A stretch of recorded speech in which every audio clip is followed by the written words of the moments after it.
হে নূহ নবী, না না না, দাওয়াত দিয়া লাভ নাই। তুমি একটা বড় জাহাজ বানাও, বড় কিস্তি বানাও, যারা ইমানদার হবে তাদেরকে নিয়ে তুমি প্লাবনের মধ্যে নৌকায় চড়ে, তোমার জাহাজে চড়ে তুমি বেঁচে যাবে। আর বেঈমানদেরকে আমি আল্লাহ আসমান থেকে প্লাবন দিয়া, জমিন থেকে বন্যার পানি দিয়া আমি তাদেরকে ডুবাইয়া মারব। আমার ভাইরা, তাফসীরের কিতাবের মধ্যে আসে হযরত নূহ পয়গম্বর কিস্তি বানায়, নৌকা বানায়। আর এই কমবক্তের দল নূহ নবীর উম্মতেরা এদিক দিয়া যায়, সাখিরু বিন নূহ নবীকে নিয়ে উপহাস করে, ডাক দেয়া কয়, হে নূহ, তুমি তো এতদিন পয়গম্বর ছিলা, তুমি এতদিন নবী ছিলা, এখন কি নবুয়ত বাদ দিয়া কাঠ মিস্ত্রি হইলা নাকি? নাউজুবিল্লাহ। এখন কাঠ মিস্ত্রির কাজ করো, এখন তোমার নবুয়ত গিরি গেল কোথায়? নাউজুবিল্লাহ। হযরত নূহ আল্লাহর হুকুমে কিস্তি বানায়, জাহাজ বানায়, এরা নূহ নবীকে নিয়ে উপহাস করে। আল্লাহ ডাক দেয়া কয়, নবী আমার, আপনি টেনশন করবেন না, আমি আল্লাহ তাদের উপহাসের দাঁত ভাঙ্গা জবাব দেব। কে জবাব দিবেন? আর হারাত হযরত নূহ পয়গম্বর সব প্রকারের পানিগুলো কি তার কিস্তির মধ্যে উঠাইলেন, পশু পাখি জীব জন্তু সব তার কিস্তির মধ্যে উঠাইলেন। যারা ঈমানদার ছিলেন তাদেরকেও তিনি উঠাইলেন। আল্লাহ পাক হযরত নূহ নবীকে জানাই দিলেন, যখনই দেখবেন চুলার ভিতর দিকে উতলাইয়া পানিগুলো উপরের দিকে উঠতেছে, তখন মনে করবেন আল্লাহর আযাব শুরু হয়ে গেছে। চুলার ভিতর থেকে পানি বাইর না আগুন বাইর? কথা কয় না, আগুন বাইর হয়। আল্লাহ কয়, যেদিন দেখবেন আগুনের পরিবর্তে পানি উতলানো শুরু করছে, বুঝবেন আল্লাহর গজব। আর ভাইরা, এইভাবে যখন বন্যা শুরু হয়ে গেল, আসমান থেকে বৃষ্টি হচ্ছে, জমিন থেকে পানি কল কল কল কল করে উপরের দিকে উঠতেছে। নবীর বুঝতে বাকি নাই, আল্লাহর গজব, প্লাবন আর বন্যা শুরু হয়ে গেছে। সবকে তিনি তার কিস্তির মধ্যে উঠাইলেন। আর যারা বেঈমান, এরা তার কিস্তিতে উঠতে পারে নাই। কোরআনে কারিমে সূরা হুদের মধ্যে আমার আল্লাহ বলেন, হযরত নূহ পয়গম্বরের সন্তান কেনান, সেও নবীর উপর ঈমান আনে নাই, এবং তার স্ত্রীও নবীর উপর ঈমান আনে নাই। নূহ পয়গম্বরের সামনে তার সন্তান যখন পানির ঢেউয়ে বন্যার পানিতে যখন হাবুডুবু খায়া মরতে লাগলো, হযরত নূহ পয়গম্বর তার সন্তান কেনানকে ডাক দিয়া বলে, ইয়া বুনাইয়া আরকাম মা'ানা ওয়ালা তাকুম মা'আল কাফিরিন। এ কলিজার টুকরা সন্তান, না না না, এখন আর বাঁচার কোনো উপায় নাই, আসো রে আমার কিস্তির মধ্যে চলে আসো, নৌকায় উঠো। বন্যার পানি থেকে বাঁচার কোনো উপায় নাই। বদনসিব বাবাকে ডাক দেয়া কয়, কালা সাআবি ইলা জাবালি ইয়াশিমুনি মিনাল মা। এই বদনসিব ডাক দেয়া কয়, না নবী, তোমার কিস্তিতে আমি যাব না। পানির মাত্রা যদি আরো বেড়ে যায়, তাহলে বড় বড় পাহাড়ের উপর উঠে আমি আমার আত্মরক্ষা করব, তারপরেও তোমার কিস্তির মধ্যে আমি যাব না। হযরত নূহ পয়গম্বর জবাব দিলেন, ক্বালা লা আশিমাল ইয়াওমা মিন আমরিল্লাহি ইল্লা মান রাহিম وحال بينهما الموج فكان من المغرقين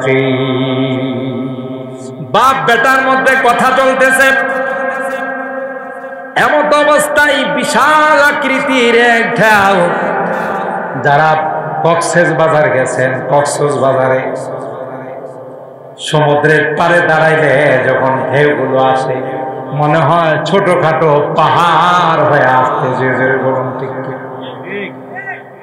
বিশাল আকৃতির ঢেউ হযরত নূহ পয়গম্বরের সামনে তার সন্তানকে যখন ডুবাইতেছিল তখন তিনি বললেন বাবারে আর বাঁচার কোনো উপায় নাই এই বন্যার পানির থেকে আল্লাহ যদি কাউকে না বাঁচায় তার বাঁচার কোনো উপায় নাই ঠিক কিনা বলেন গজব যদি আসে কোন রকমের তদবির কইরা কি বাঁচা যায় হলো চারটি কয়টি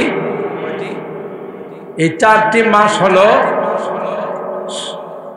যুলকাদ যুলহাজ মুহররম কয় মাস হলো এখানে 3 মাস যুলকাদ যুলহাজ মুহররম আরবিতে বলে যুলকাদা যুলহজ্জা মুহররম রজব কয় মাস হলো 4 মাস এই চারটি মাসকে জাহিলিয়তের যুগে কাফের মুশরিকরা বেঈমানরাও অত্যন্ত তাজিম করত সুবহানাল্লাহ কোন রকমের মারামারি কাটাকাটি হানাহানি রক্তপাত কোনো কিছুই তারা করতো না ঠিক কিনা বলেন এদিকে থাকেন কোনো কিছুতেই তারা জড়িত হতো না ঠিক কিনা বলেন যারা বেঈমান কাফের মুশরিক যারা এরাও এই মাসগুলোতে কি করত সম্মান ঠিক কিনা এর মধ্যে মুহররম মাস আছে না নাই জেরে বলুন আফজালুস সিয়ামি বাদা রমাদান শাহরুল্লাহিল মুহররম শুধু তাই নয় আল্লাহর হাবিব বলেন রমজানের পরে সবচেয়ে গুরুত্বপূর্ণ রোজা হলো মুহররমের রোজা মুহররম মাসের রোজা আল্লাহর হাবিব বলেন রমজান মাসের পরে এই রোজার গুরুত্ব সবচেয়ে বেশি সুবহানাল্লাহ বিশেষ করে আজকের যে দিনটা গেছে 10 তারিখের রোজা আশুরার রোজা আল্লাহর হাবিব বলেন সিয়ামু ইয়াউমি আশুরা আহতাসিবু আলাল্লাহি আইয়ুকাফিরাস সানাতাল্লাতী ক্বাবলাহু ওয়াস সানাতাল্লাতী বাদা আল্লাহর হাবিব বলেন মুহররমের 10 তারিখের রোজা যারা রাখবে নবী আমার কয় আল্লাহ পাক রব্বুল আলামিন তার অতীতের 1 বছরের গুনাহ আল্লাহ মাফ করে দিবে একটা রোজায় কয় বছরের গুনাহ মাফ হয় সুবহানাল্লাহ কয় বছরের 1 বছরের লাভ না লস জোরে কান আপনারা যেখানে বসে আছেন দোয়ার জন্য লাভ না লস কাদের রুহে দোয়া যাবে আপনার বাবা আপনার মা আপনার দাদা এই পাড়ার যত মুরব্বীরা আছে গোটা আদম সন্তান যারা কবরে শুয়ে আছে তাদের রুহে দোয়া যাবে একদিন আমরাও থাকবো না আমাদের সন্তানরা আমাদের রুহে দোয়া পাঠাবে ঠিক কিনা বলে তাইলে অনেক বড় লাভ এই একদিনের রোজা রাখা রাসূল আকরাম সাল্লাল্লাহু তাআলা আলাইহি ওয়াসাল্লাম হিজরত করে যখন মদিনায় গেলেন কোথায় মদিনায় যখন আল্লাহর হাবিব হিজরত করে গেলেন গিয়ে দেখে মদিনার ইহুদিরা মুহররমের 10 তারিখে রোজা রাখে কয় তারিখে জিজ্ঞাসা করলো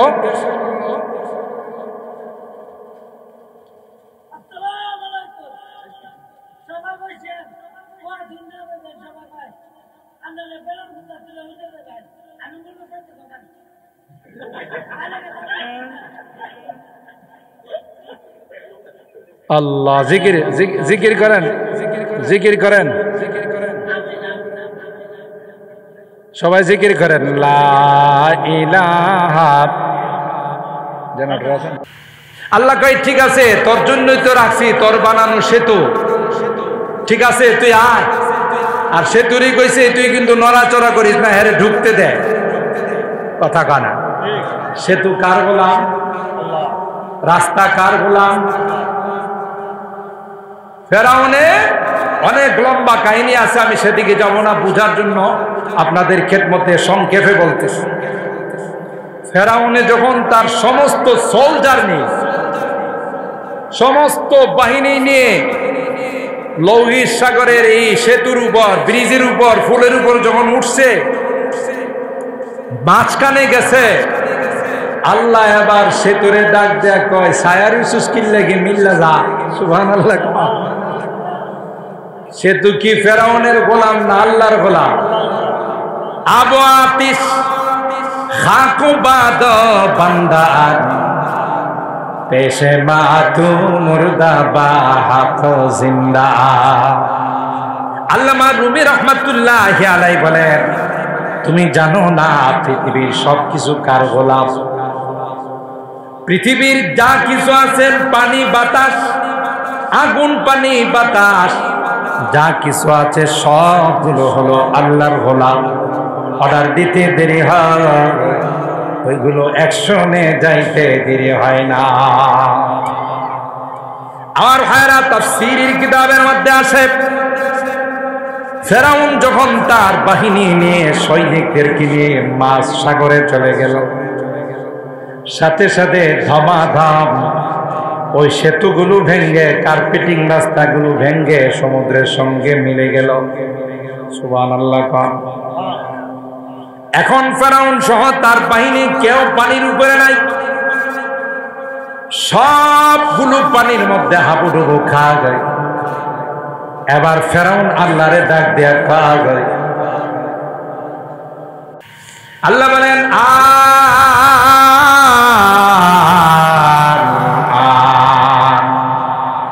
وقد عصيت قبل وكنت من المفسدين। আল্লাহ ডাক দেয়া কয় ফেরাউন, অনেক সময় দিয়েছিলাম, অনেক সুযোগ দিয়েছিলাম, তুমি তো কাজে লাগাও নাই। তুমি বেয়াদবি করতে করতে একটা পর্যায়ে নিজেরে বড় রব বানাইছো, আমারে ছোট রব বানাইছো। এখন আর তোমাকে সুযোগ দেওয়া হবে না। এই ঘটনাতে দিন ঘটছিল, এটা কোন দিন ছিল? কথা কয় না। মুহররম মাসের 10 তারিখ। সুবহানাল্লাহ। কয় তারিখ? 10 তারিখ। এই ঘটনা আল্লাহ ঘটাইছিলেন। এই জন্য মুহররমের তাৎপর্য শুধু কারবালা দিয়ে নয়, সেই আদিকাল থেকে মুহররমের তাৎপর্য, কথা বলেন ঠিক না? আশুরার তাৎপর্য সেই আদিকাল থেকে। সাইয়েদনা হযরত নূহ আলাইহিস সালাম 950 বছর উম্মতকে ঈমানের দাওয়াত দিলেন। ঘটনা আমাদের জানা আছে, মাত্র 82 জন। 950 বছর ঈমানের দাওয়াতের ফসল, মাত্র 82 জন মুসলমান হয়েছে। কয়জন? হযরত নূহ পয়গম্বর এতদিন মেহনত করার পর, এতদিন তাবলীগ করার পর, এতদিন দ্বীনের দাওয়াত দেওয়ার পর মাত্র 82 জন মুসলমান হলো। আল্লাহ নূহ নবীর ডাক দেয়া কয়, নূহ ওয়া উহিয়া ইলা নূহিন আন্নাহু লা ইউমিনা মিন কওমিকা ইল্লা মান ক্বাদ আমান ফালা তাবতাইস বিমা কানু ইয়াফআলুন। ওরে নূহ, আর দাওয়াত দিয়া লাভ নাই, এরা একজনও তোমার দাওয়াতে মুসলমান হবে না। নাউজুবিল্লাহ। বলে কে দাওয়াত দিয়া বলছে? আল্লাহ ডাক দিয়ে ওহীর মাধ্যমে নূহ নবীকে জানাই দিলেন। সুতরাং লাভ নাই। ওয়াসনাইল ফুলকা বিআয়ুনিনা ওয়া ওয়াহিনা। এ নূহ নবী, না না না, দাওয়াত দিয়া লাভ নাই, তুমি একটা বড় জাহাজ বানাও। বড় কিস্তি বানাও, যারা ইমানদার হবে তাদেরকে নিয়ে তুমি প্লাবনের মধ্যে নৌকায় চড়ে, তোমার জাহাজে চড়ে তুমি বেঁচে যাবে।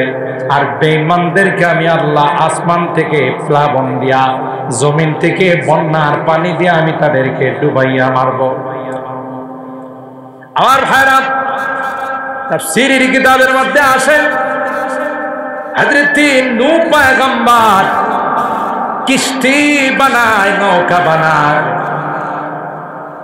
আর এই কমবক্তের দল নূহ নবীর উম্মতেরা এদিক দিয়া যায়, সাখিরু মিন, নূহ নবীকে নিয়ে উপহাস করে, ডাক দেয়া কয়ে, নূহ তুমি তো এতদিন পয়গম্বর ছিলা, তুমি এতদিন নবী ছিলা, এখন কি নবুয়ত বাদ দিয়া কাঠ মিস্ত্রি হইলা নাকি? নাউজুবিল্লাহ।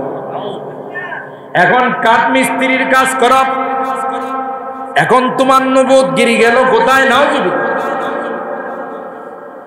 হযরত নূহ আল্লাহর হুকুমে কিস্তি বানায়, জাহাজ বানায়, এরা নূহ নবীকে নিয়ে উপহাস করে। আল্লাহ ডাক দেয়া কয়, নবী আমার, আপনি টেনশন করবেন না, আমি আল্লাহ তাদের উপহাসের তার ভাঙ্গা জবাব দেব। কে জবাব দিবেন? আর ভাইরা, হযরত নূহ পয়গম্বর সব প্রকারের পানিগুলো কি তার কিস্তির মধ্যে উঠাইলেন, পশু পাখি জীব জন্তু সব তার কিস্তির মধ্যে উঠাইলেন। যারা ইমানদার ছিলেন তাদেরকেও তিনি উঠাইলেন। আল্লাহ পাক হযরত নূহ নবীকে জানাই দিলেন, যখনই দেখবেন চুলার ভিতর দিকে উতলাইয়া পানিগুলো উপরের দিকে উঠতেছে, তখন মনে করবেন আল্লাহর আযাব শুরু হয়ে গেছে। চুলার ভিতর থেকে পানি বাইর না আগুন বাইর? কথা কয় না, আগুন বাইর হয়। আল্লাহ কয়, যেদিন দেখবেন আগুনের পরিবর্তে পানি উতলানো শুরু করছে, বুঝবেন আল্লাহর গজব। আমার ভাইরা,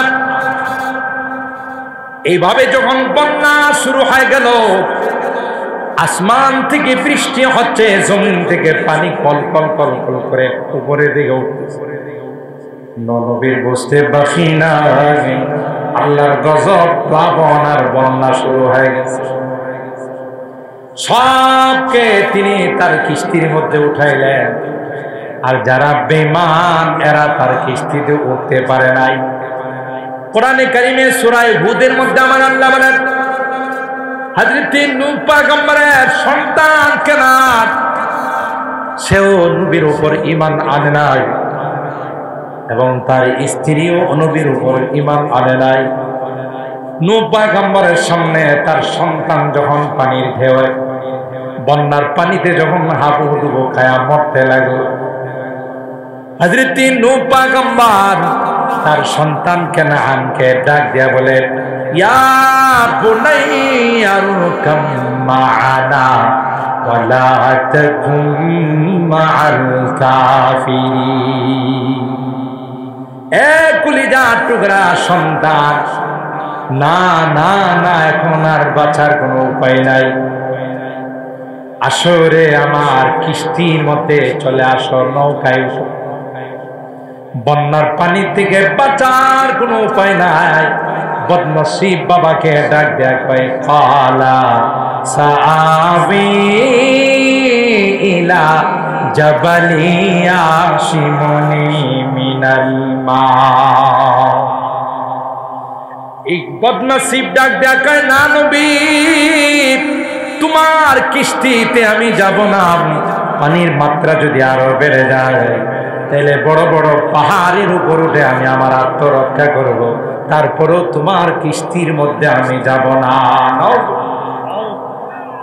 হযরত নূহ পয়গম্বর জবাব দিলেন, ক্বালা লা আশিমাল ইয়াওমা মিন আমরিল্লাহি ইল্লা মান রাহিম ওয়া হালা বাইনাহুমাল মাওজু ফাকানা মিনাল মুগরাকিন।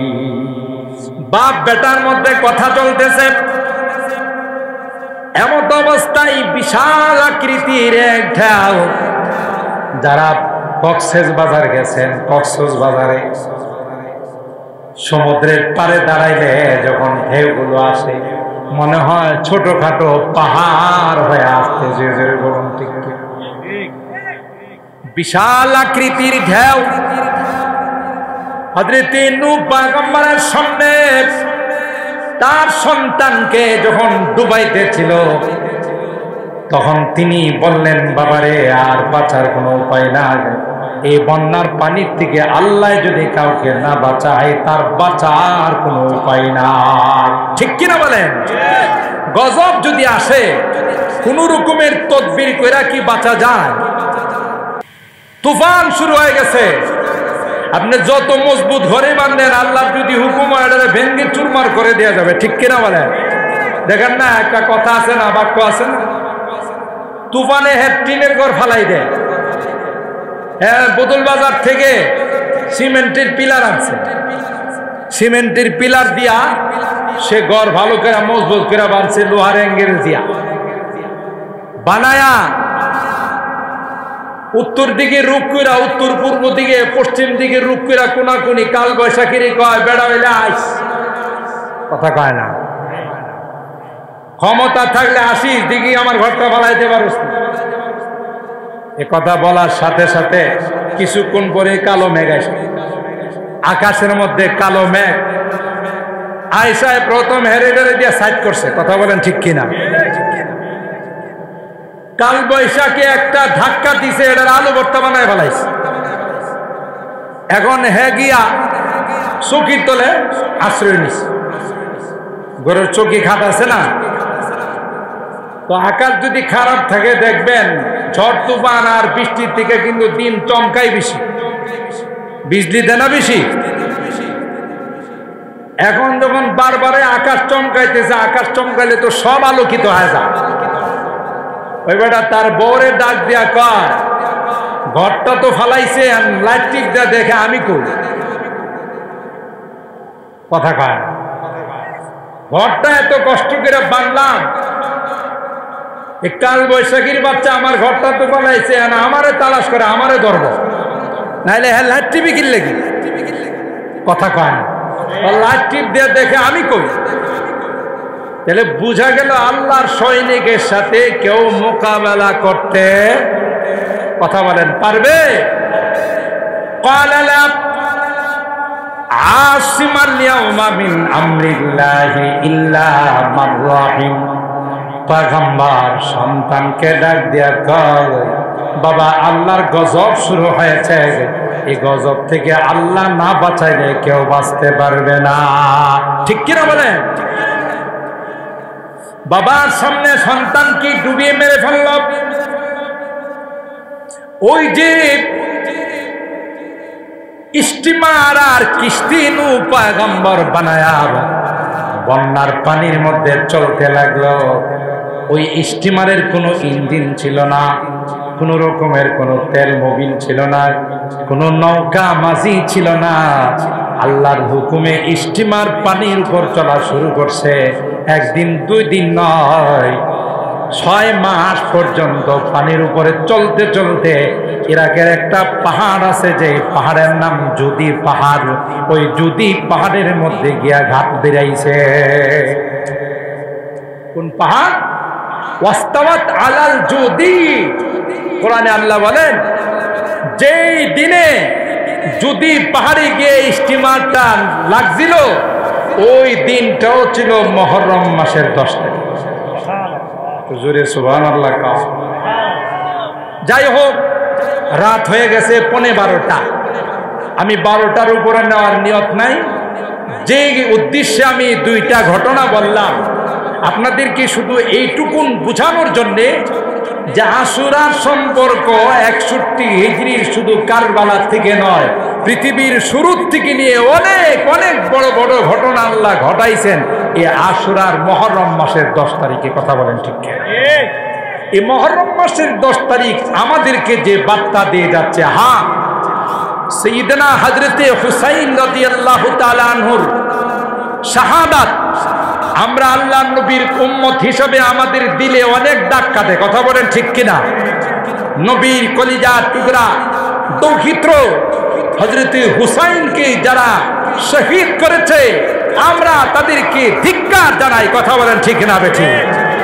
কিন্তু কিন্তু কারবালা ঘটনা দিয়ে আশুরা না, কারবালার ঘটনাকে কেন্দ্র করে আমাদের দেশে যে তাজিয়া মুহররমের মিছিল বাইর হয় আপনারা দেখছেন মিডিয়ার মধ্যে।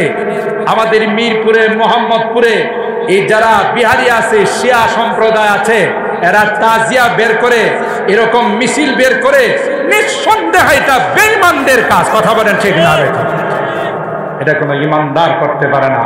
বেঈমান হিন্দু মুশরিক যারা, এরা তাজিয়া বের করে, মিছিল করে, এরা রথ যাত্রা করে, কিন্তু মুসলমান কোনদিন হুসাইন রাদিয়াল্লাহু তাআলা আনহুর লাশ নিয়ে, তার তাজিয়া নিয়ে মুসলমান কোনদিন এই শোক যাত্রা পালন করতে পারে না, কথা বলেন ঠিক না?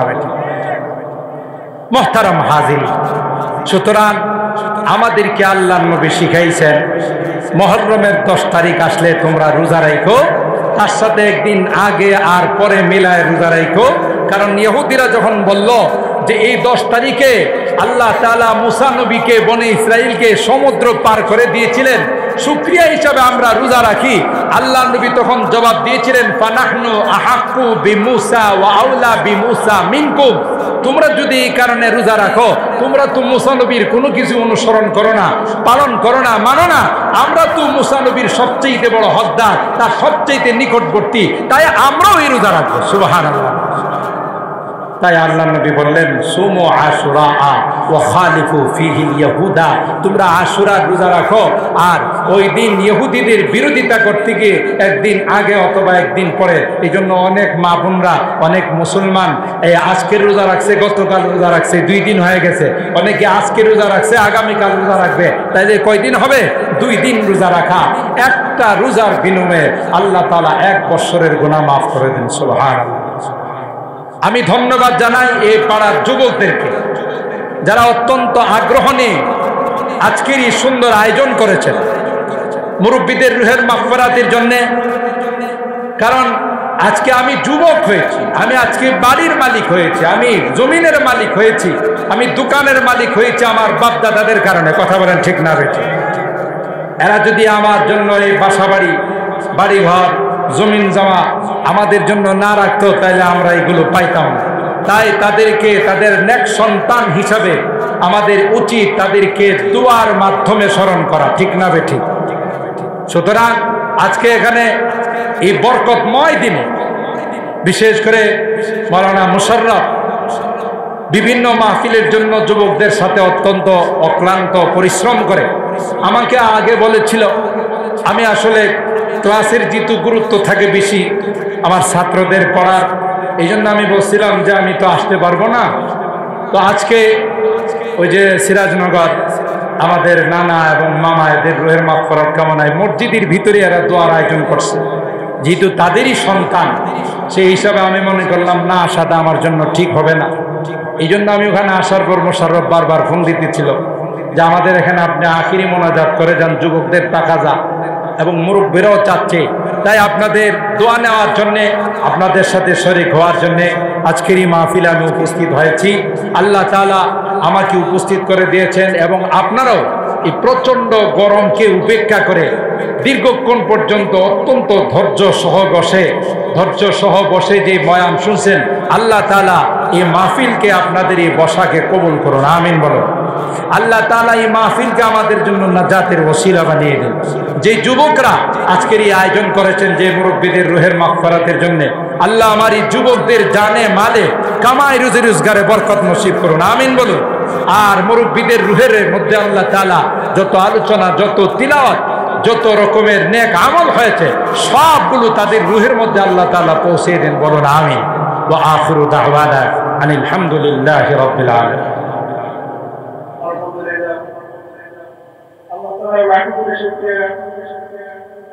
আমরা এই গরমের মতো সব মানুষ ধৈর্য সরকারের বসে তাপমাত্রা 52, 53 52-53 তাপমাত্রা। আপনারা দেখছেন হজের মধ্যে প্রায় 1000-এর বেশি হাজি মারা গেছে শুধু গরমের কারণে, ঠিক না বেশি? এই গরমে 24টা ঘন্টা এরা ডিউটি করে। বলুন তো দেখি কিসের জন্য? 2টা পয়সার জন্য। কথা কয় না? এই পয়সাগুলো কি নিজেরা খায় না দেশে পাঠায়? দেশে পাঠায় মা বাপ, বউ বাল বাচ্চা, স্ত্রী পরিবার পরিজন একটু সুখে শান্তিতে থাকার জন্য। নিজেরা খায় না, নিজেরা রুদ্রে পুড়ে, তারপরও দেশের জন্য তাদের এই ত্যাগ। কথা বলেন ঠিক না বেঠি? তাই সকল প্রবাসী বিদেশি যারা আছে, আমাদের কলিজার টুকরারা, আমাদের সন্তানরা, আমাদের আত্মীয় স্বজনরা, তাদের জন্য সবসময় আমাদের দোয়া করা দরকার।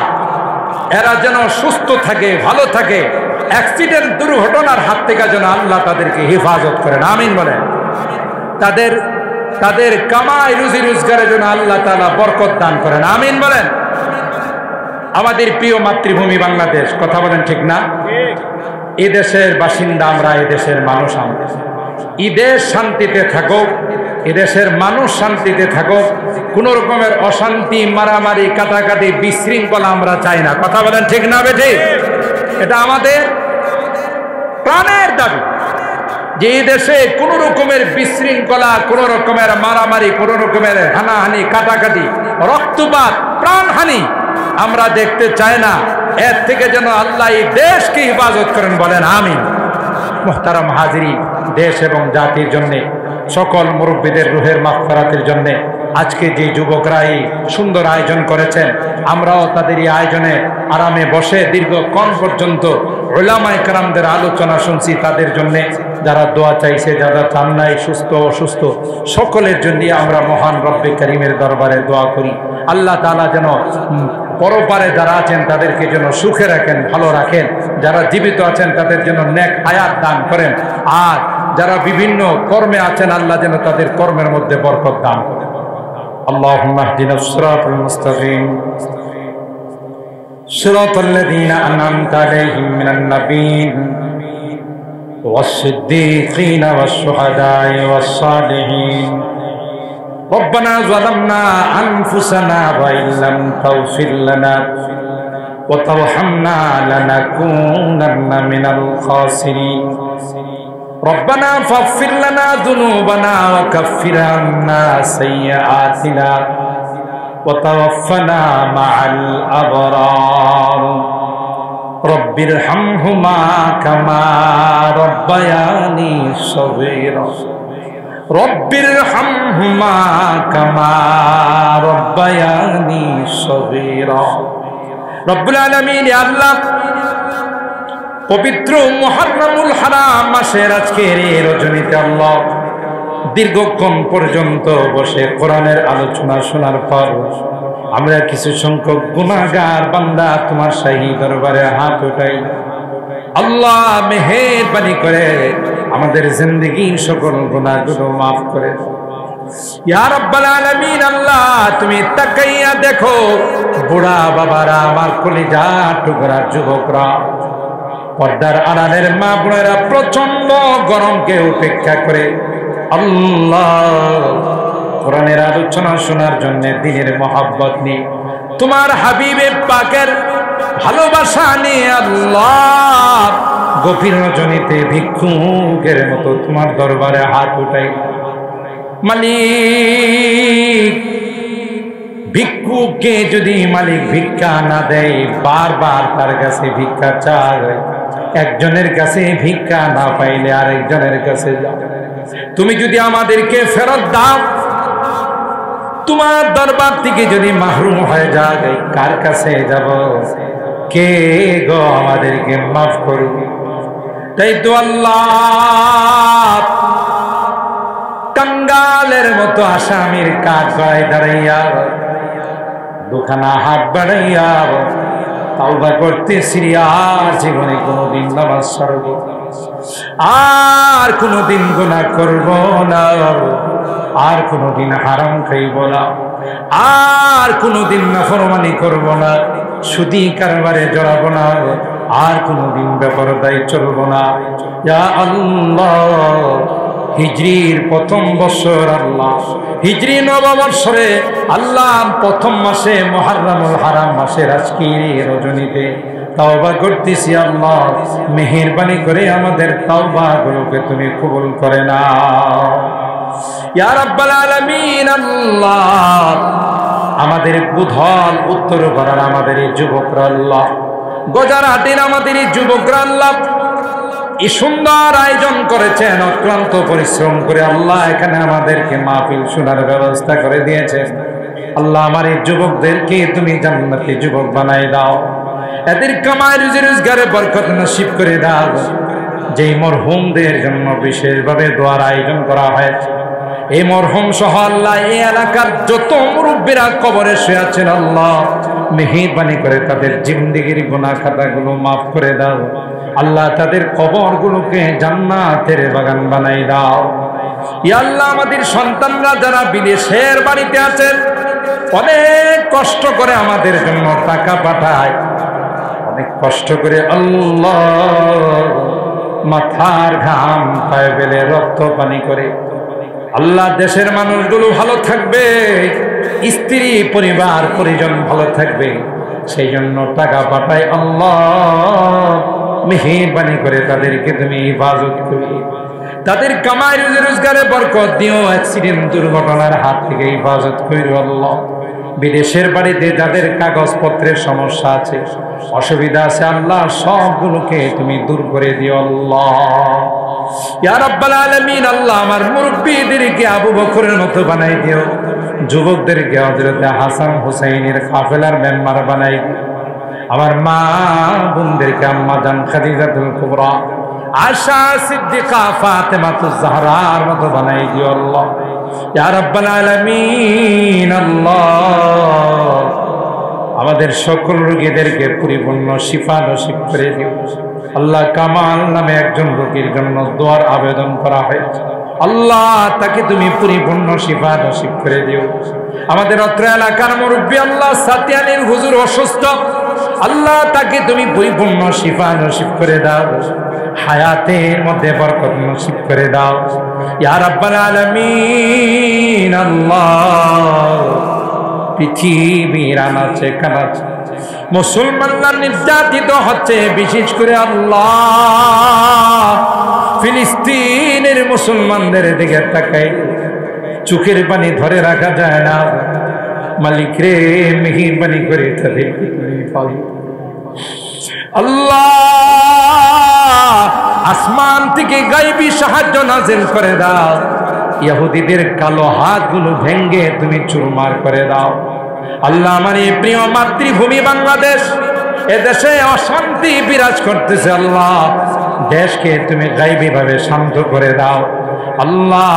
দেশের মানুষকে সব রকমের অশান্তির হাত থেকে হিফাজত করো, মারামারি কাটাকাটি হানাহানি রক্তপাতের হাত থেকে হিফাজত করো আল্লাহ ইয়া রাব্বাল আলামিন। আল্লাহ সব রকমের জুলুম শোষণ নির্যাতনের হাত থেকে আমাদের হিফাজত করো আল্লাহ ইয়া আরহামার রাহিমিন ইয়া আকরামাল আকরামিন। আল্লাহ আমরা যারা হাত উঠাইছি রে আল্লাহ, জানি না কার মা নাই কার বাবা নাই ও রব্বে কারীম, কতদিন হয়ে গেল মা নাই বাবা নাই ইয়া আল্লাহ, না মনে পড়ল তাদের চেহারাগুলো মনে ভাসলে আল্লাহ নিজেকে ধরে রাখতে পারি না। আজকের এই মাহফিলে তোমার কাছে ক্ষমা চাই, মাফ চাই, আমাদের মা বাবাকে মাফ করে দিও আল্লাহ, তাদের কবরগুলো জান্নাতের বাগান বানাই মালিক রে। এই এলাকার যত মুরব্বীরা কবরে শুয়ে আছেন আল্লাহ, তাদেরকে জান্নাতের মেহমান বানাই দিও। যে মুরব্বীরা জিন্দা আছেন আল্লাহ, তাদের হায়াতের মধ্যে বরকত দিও ও রব্বে কারীম। আল্লাহ এই মাহফিলে যারা এইভাবে সহযোগিতা করেছেন সবার সহযোগিতাগুলো কবুল করে নাও।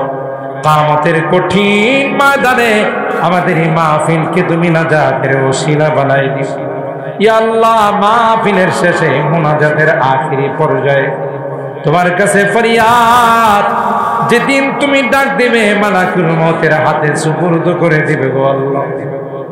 জানি না কোন দিন মসজিদের মাইক আমার নামটা ঘোষণা হয়ে যাবে, জানি না কোন দিন মসজিদের খাটিয়াটা আমার ঘরের সামনে চলে আসবে। ও মালিক, দুনিয়ার মানুষ, মহল্লার মানুষ আমাকে গোসল করাইয়া আপনার গোলাপ দিয়া সাজাইয়া সুজা আমাকে নিয়ে কবরের দিকে চলে যাবে। সবাই চিৎকার করবে, আমার জন্য কাঁদবে, বুক ফাটা কান্না আখাল বাহিব, কিন্তু কে যে আমাকে ঘরের মধ্যে রাখবে না, এই ঘর থেকে বাহির করবে, আর কোনোদিন আমার ঘরে ঢুকাবে না। আল্লাহ ওই মুহূর্তটা আসার করবে, নেককার বানাই, কলমাওয়ালা বানায়া দুনিয়ার থেকে নিও, দিনদার বানায়া দুনিয়ার থেকে নিও। আল্লাহ আমি যদিও গুনাহগার, অনেক আলেম ওলামাদেরকে নিয়ে আল্লাহ হাত উঠাইছি, সাদা দাড়িওয়ালা অনেক মুরব্বিদেরকে নিয়ে হাত উঠাইছি আল্লাহ, কলেজার টুকরা যুবকদেরকে নিয়ে হাত উঠাইছি আল্লাহ, পর্দার আড়ালের নেককার মা বোনদেরকে নিয়ে হাত উঠাইছি আল্লাহ। যাদের হাতখানা পছন্দ হয় সে হাতের ওসিলায়, পবিত্র মুহররমুল হারামের ওসিলায়, তোমার হাবিবের তুফাইলে আমাদের দোয়াগুলো কবুল করে নাও। রব্বানা তাকাব্বাল মিন্না ইন্নাকা আনতাস সামিউল আলিম ওয়া তুব আলাইনা ইন্নাকা আনতাত তাওয়াবুর রহিম। সুবহানা রাব্বিকা রাব্বিল ইজ্জাতি আম্মা ইয়াসিফুন ওয়া সালামুন আলাল মুরসালিন ওয়ালহামদুলিল্লাহি রাব্বিল আলামিন।